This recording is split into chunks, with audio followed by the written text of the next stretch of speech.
በሌላ በኩል ደግሞ የባርኮት ፍቅረኛም ከቤቷም ድረስ ከች ብላባታለች። በሰላም ምትክ አንቺ ትንሿ ሰይጣን በማለት ነበረ ሰላም ያለቻት። ፍቅርም ምን ልታደርጊ ከዚህ መጣሽ በማለት ስትጠይቃትም የባርኮት ፍቅረኛም እንግዲህ በፍጥጫ ነበረ ስትመለከታትና ስታያት ያየናት። እንግዲህ አብረው ለመኖር ይሆን ለምን ይሆን የመጣቸው? ለነገር ይመስላል የመጣቸው። በዛ ላይ ሻንጣ ይዛለች። ፍቅር አሁን ለምለምንና አደይን ከቤት ለማስወጣት ሁሌም ተንኮልን ትጎነጉናለች፣ ሴራንም ታሴራለች። ነገር ግን አይሳካላትም።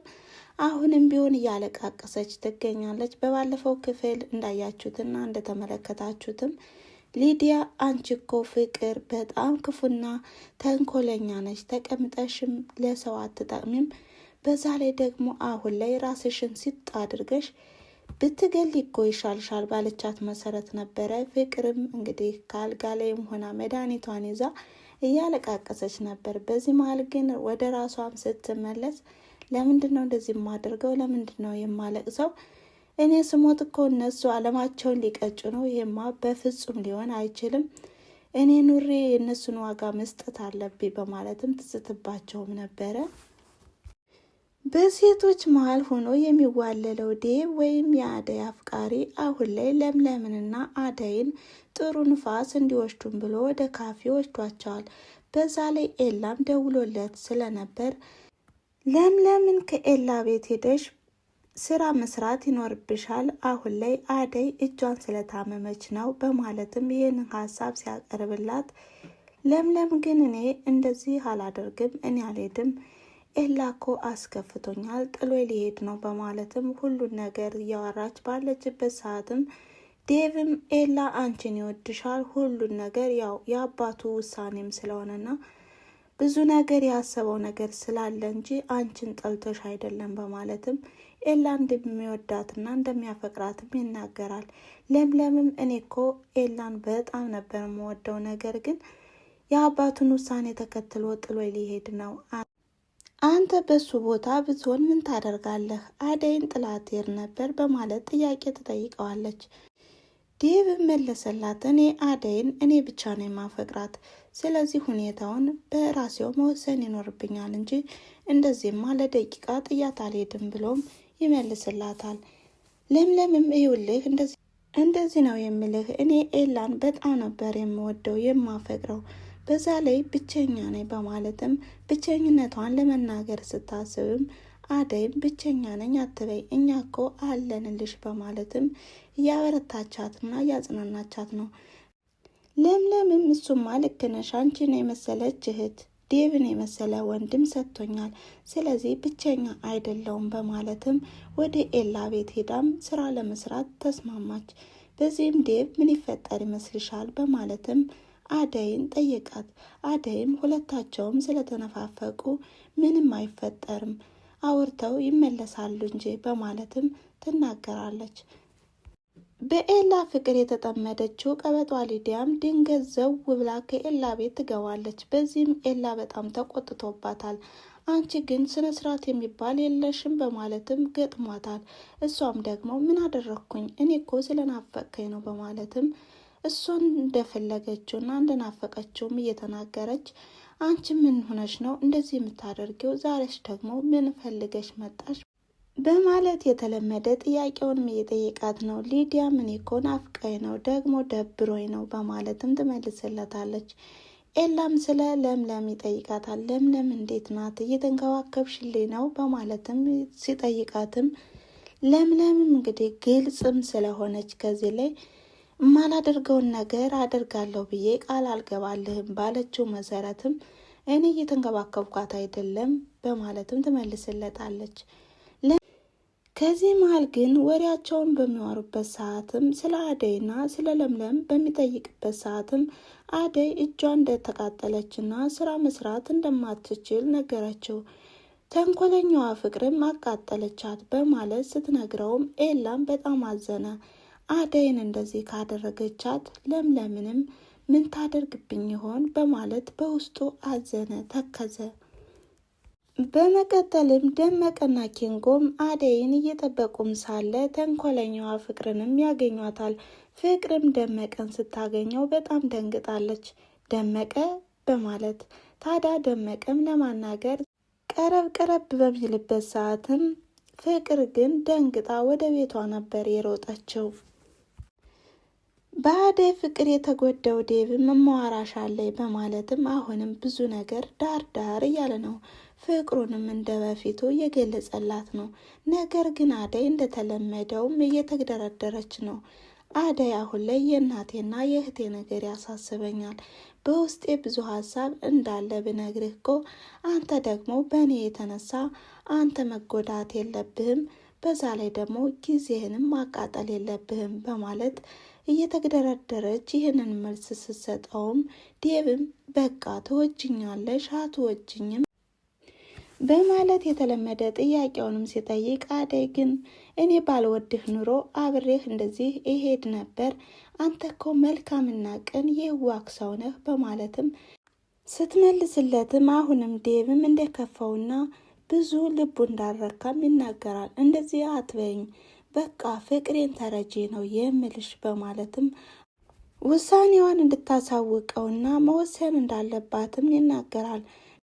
አደይም አትጠብቀኝ የራስክን ህይወትም ኑር በማለት ትነግረዋለች። ዴቭም እንደዚህ አትበይኝ እስከ ጊዜው ድረስ እጠብቅሻለሁ በማለትም ፍቅሩንም እየገለጸላት ነው። ለምለምም ዴቭ ባዘዛት መሰረት ወደ ኤላ ቤት በምትሄድበት ሰዓትም ቀበጧ ሊዲያ ኤላን ተነስ እንደንስ በማለት አስገድደውም ስለነበር እየደነሱ ነበር ያገኘቻቸው። ለምለምም ደነገጠች።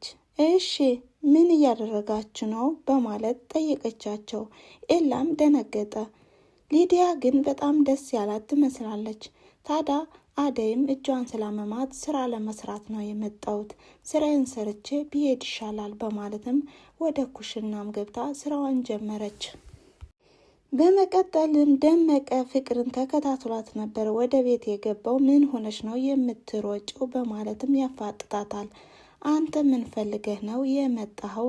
አደይ ከሆነች እኔ በራሴ መንገድ የማደርገውን አደርጋለሁ፣ አንተ ምንም ቢሆን የሚመለከትህ ነገር የለም፣ አንተ እኮ ከዚህ በፊት ያደረከኝን እረሳኸው ወይ በማለትም ከደመቀ ጋር ገጥመዋል። ፍቅርና ደመቀም አሁንም ምን ሆነሽ ነው ግን አራዳ ነበር የምትመስኝ፣ ምን ሆነሽ ነው? ምን አስከፍቶሽ ነው? አንቺንማ እንዲከፋሽ አልፈልግም በማለትም እያሾፋትና እያፍዘባትም ነበር። በዚህም ፍቅር አንተ ምንም ነገር ብልህ አታግዘኝም፣ አደይ ነበረች ችግሬ፣ ይሄው በራሴ መንገድ እወጣዋለሁ በማለትም ደመቀን ትነግረዋለች። ደመቀም ለመሆኑ ግን አደይ ምን ብታደርግሽ ነው በማለትም ጠየቃት። ያደረገችኝንማ እኔው ልንገርህ፣ ነገር ግን እሷ ሁሉን ነገር ቀማችኝ፣ የኔ የሆኑት ሰዎችም ወሰደችብኝ። ታዲያ ይህች ምን አይነት ስለ እሷ አታንሳብኝ በማለትም እየተናደደች በምትናገርበት ሰዓትም ደመቀ እኔ የማግዝሽ ነገር ካለ አንቺን ከሚከፋሽ ነገር የአደይን ደሞዝ አልፈልግም፣ ደግሞ አደይን ተንከባከቢያት በማለትም አደይን እንድትንከባከባትና እንዳታስከፋትም እያስጠነቀቀ እየነገራት ነው።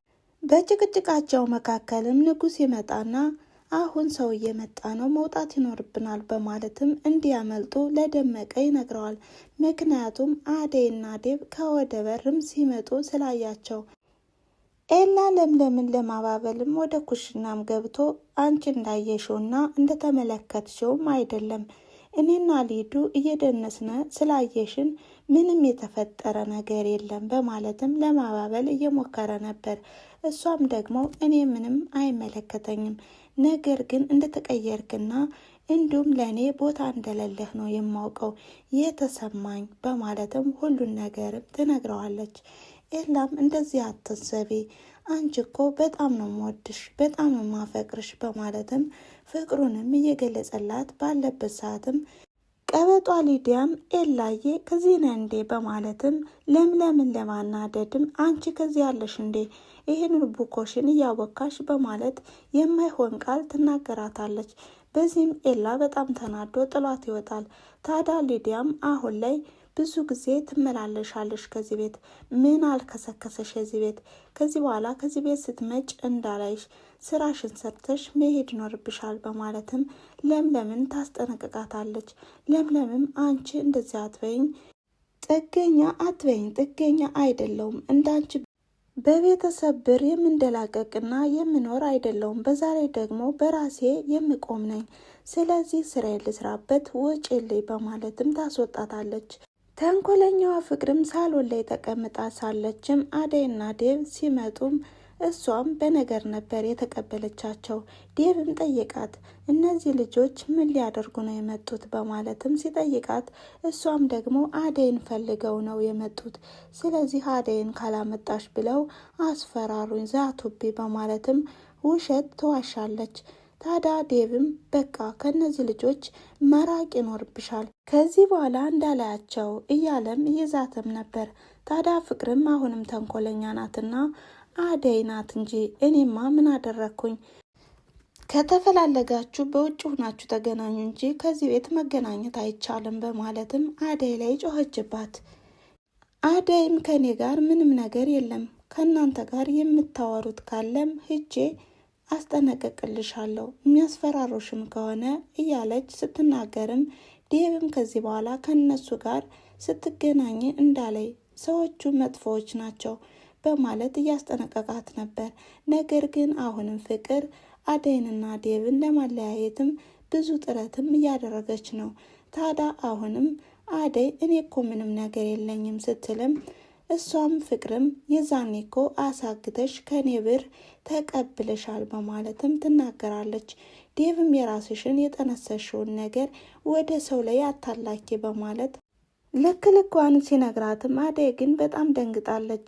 በቃ ወደ ክፍልህ ማረፍ ይኖርብሃል በማለት ዴቭን ወደ ክፍሉ እንዲሄድ አደረገችው። በዚህም ፍቅር በጣም ተናዳለች።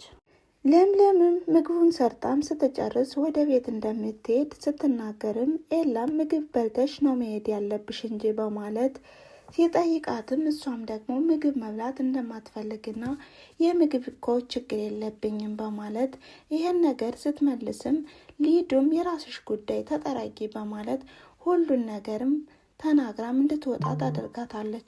በዚህም ኤላ በጣም ተናዷል። የተለመደ ነገር ማዕበሏን ለማዝነብም ፍቅር ወደ አደይ ክፍል ሄዳለች። በዚህም አደይ በጣም ተናዳለች። እኔ እኮ አደይ ነው ስሜ አንቺ አይደለም በማለትም ሁለታቸውም ገጥመው ሳለ ዴቭ ይመጣል። ምን ሆናችሁ ነው በማለት ይጠይቃቸዋል። አደይም ምግብ መስራት እያለብኝ ምግብ ሳልሰራ በማለት ስትመልስለትም ፍቅር ግን በጣም ተናዳለች። አንቺ አስመሳይ፣ ከዚህ በፊት እኮ ስትዝችብኝ ነበር፣ አሁን ደግሞ አንተን ስታይ እንደዚህ ሆነች በማለትም ቅጥልጥል እያለች ነበር። ታዲያ ዴቭም ፍቅር እንድትወጣ ያደርጋትና አንቺ መስራት የለብሽም፣ አሁን እረፍት ማድረግ ይኖርብሻል በማለት ለአደይ እንድታርፍ ቢጠይቃትም አደይ ግን ፍቅር እኮ ብቸኝነት እንዳይሰማት ብዬ ነው፣ ደግሞ ብዙ ነገር አትናገራት፣ ልቧ ይሰበራል በማለት እንዲረጋጋ ታደርገዋለች። ዴቭ ደግሞ አይ እሷ እኮ ራስ ወዳድ ናት፣ ብቻዋን መኖር አለባት፣ ደግሞ ተንኮለኛ ናት እያለም ለፍቅር ማሰብ እንደሌለባትም እየነገራት ነው።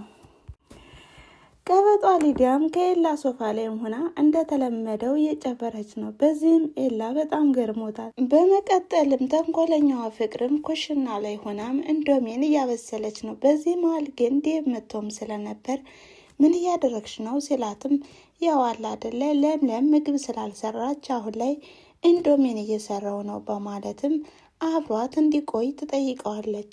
ታዲያ ዴቭም አንቺ ጥሩ ሰው መሆን አለብሽ፣ ደግሞ የምትወጃቸው ሰዎች እንዲወዱሽ ማድረግ ትችያለሽ፣ መልካምና ቅን መሆን አለብሽ እያለ እየመከራት ባለበት ሰዓትም እሷ ስትለጠፍበትም ለምለም ትደርሳለች። ለምለምም አደይ አለች ብዬ እኮ ነው የመጣሁት በማለትም ወደ አደይ ክፍል በመሄድም በጣም ብሶቷንም ትናገራለች።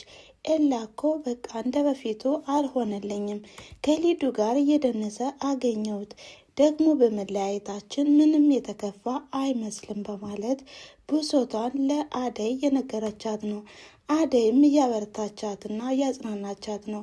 ሊዱ እኮ ከማንኛውም ሰው ጋር መለጣጠፍ ትወዳለች። እናም ደግሞ በሌላ አታስቢው እያለችም እያባበለቻት ባለችበት ሰዓትም ተንኮለኛዋ ፍቅርም ገብታ የተለመደ የነገር ማዕበሏንም ታዘንብባቸዋለች። በዚህም ይሄ ቤት እኮ የእርዳታ ድርጅት አይደለም፣ ከየትም እየተለቃቀማችሁ መታችሁ በማለትም ነገርየውን ስትጀምረውም ለምለምም ስሜታዊ በመሆንም ከዚህ በኋላ እንደዚህ እንዳትይ በማለትም በማስጠንቀቅ ምን እንደፈለገች ትጠይቃታለች። ለዴቭ ቡና ፊለት በማለትም ቀጭን ትዕዛዝ ታዛለች። በሌላ በኩል አሁንም አደይን እየጮኸችባት ነው። ለምለምን ያመጣሻት አንቺ ነሽ በማለት ስትጮህባትም ደግሞ እኮ እጅሽም ታሟል መታሸት ይኖርበታል እያለች እንደለመደችው ቀረብ ስትል አደይም ነቅታባት ስለነበር አይ ተሽሎኛል አለቻት። ከዛም ፍቅርም ከተሻለሽማ ተነሽ እንጂ ከዚህ ምን ያጋድምሻል ስራ ስሪ በማለት ጥላት ትወጣለች። በመቀጠልም ሳሎን ላይም ተቀምጠውም ሳለ በር ይንኳኳል። ይህ በር እንግዲህ ሲንኳኳም ሁላቸውም ደንግጠዋል። ማን ነው የምጠብቁት ሰው አለ እንዴ በማለት ዴብም ይጠይቃቸዋል።